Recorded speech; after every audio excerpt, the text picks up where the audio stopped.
میرے محترم بزرگوں، دوستوں اور بھائیوں، الحمدللہ عید میلاد النبی ایک ایسا اہم موقع ہے اور اللہ پاک کا ایک ایسا عظیم الشان معجزہ ہے، بلکہ میں یہ کہوں گا کہ اللہ پاک، اللہ تعالیٰ سبحانہ و تعالیٰ کے خزانے میں جو دو قیمتی موتی تھے، پہلا وہ موتی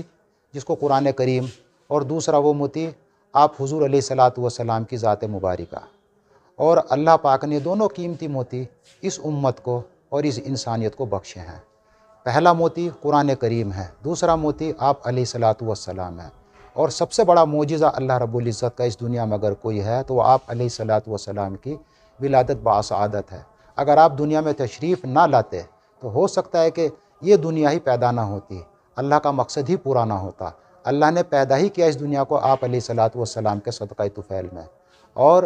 اللہ نے فرمایا قرآن کریم کے اندر میں وَأَطِیعُوا اللَّهَ وَرَسُولَهُ، تم میری اطاعت کرو اور میرے نبی کی اطاعت کرو۔ لہٰذا اس خوشی کے موقع پر تمام بزرگان دین اور تمام بھائیوں سے میری درخواست ہے کہ زیادہ سے زیادہ درود پاک کا اہتمام کریں۔ آپ علیہ الصلاۃ والسلام کے اوپر میں جتنا زیادہ ہو سکے درود پاک بھیجیں، گھر کے بچے ہوں، عورتیں ہوں، بوڑھے ہوں، بزرگ ہوں، عام ہوں، خاص ہوں، اور یہ ہمارے لیے بہت بڑی سعادت کی بات ہے کہ آپ علیہ الصلاۃ والسلام اس دنیا میں تشریف لے کر آئے،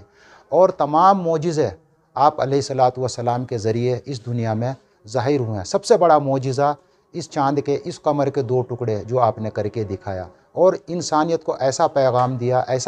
دیا کہ آج تک تمام انبیاء میں ایسا پیغام کسی نے نہیں دیا۔ اور حضرت آدم علیہ الصلاۃ والسلام سے لے کر آپ علیہ الصلاۃ والسلام تک جتنے بھی انبیاء آئے، سب سے زیادہ تکلیفیں اگر کسی نے برداشت کی ہیں تو وہ آپ علیہ الصلاۃ والسلام نے برداشت کی ہے۔ اور حدیث شریف میں آپ علیہ الصلاۃ والسلام نے فرمایا کہ تمام انبیاء میں، تمام قوموں میں جتنی تکلیفیں اور جتنی مشقتیں میرے اوپر آئی ہیں، میرے کسی نبی پر ایسی امتحانات اور ایسی آزمائشیں اور ایسی پریشانیاں نہیں آئیں۔ اس لیے میرے بھائیوں،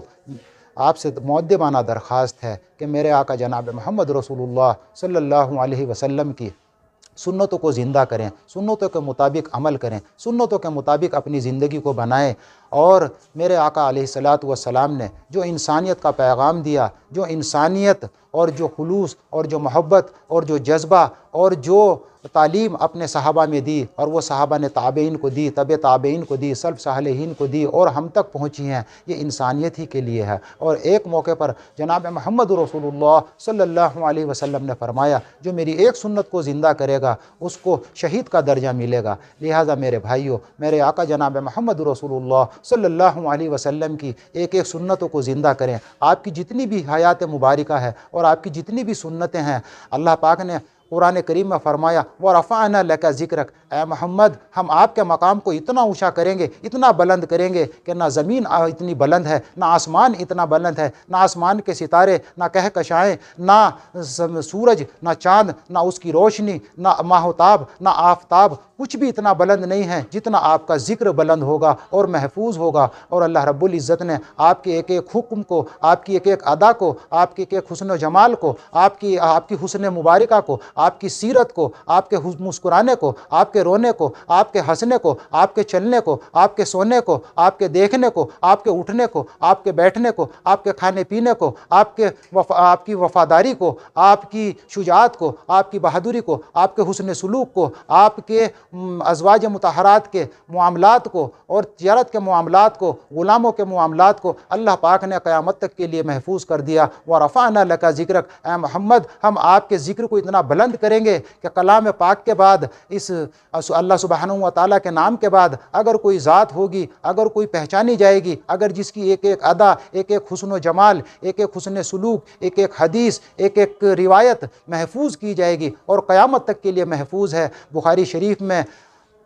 اللہ کے نبی علیہ الصلاۃ والسلام کے جو ارشادات موجود ہیں، اس میں ایک حدیث یہ بھی ہے، اللہ کے نبی علیہ الصلاۃ والسلام نے فرمایا جو میری حدیث کو سنیں اور دوسروں تک پہنچائیں اس کے لیے نیکیاں ہیں، اور جو میری سنتوں پر عمل کرے اس کے لیے جنت ہے، اور جو میری سنتوں کو زندہ کرے میں قیامت کے دن اس کے لیے شفاعت عطا کروں گا۔ میرے بھائیوں، میرے بزرگوں، میرے دوستوں، آپ حضرات سے میری درخواست ہے اس مبارک موقع پر، اس مبارک ساعت پر، اس نیک ساعت گھڑی میں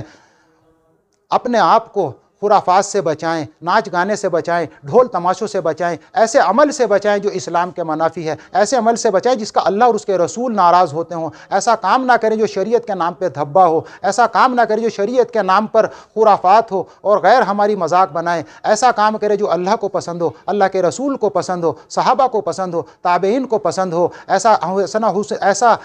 عمل کریں، ایسا حسن اخلاق دکھائیں کہ غیر بھی دیکھ کر آپ سے پوچھیں کہ یہ کس کے اخلاق ہیں، اور ہم کہیں کہ یہ میرے اخلاق نہیں ہیں، یہ میرے آقا کے اخلاق ہیں۔ اس لیے تمام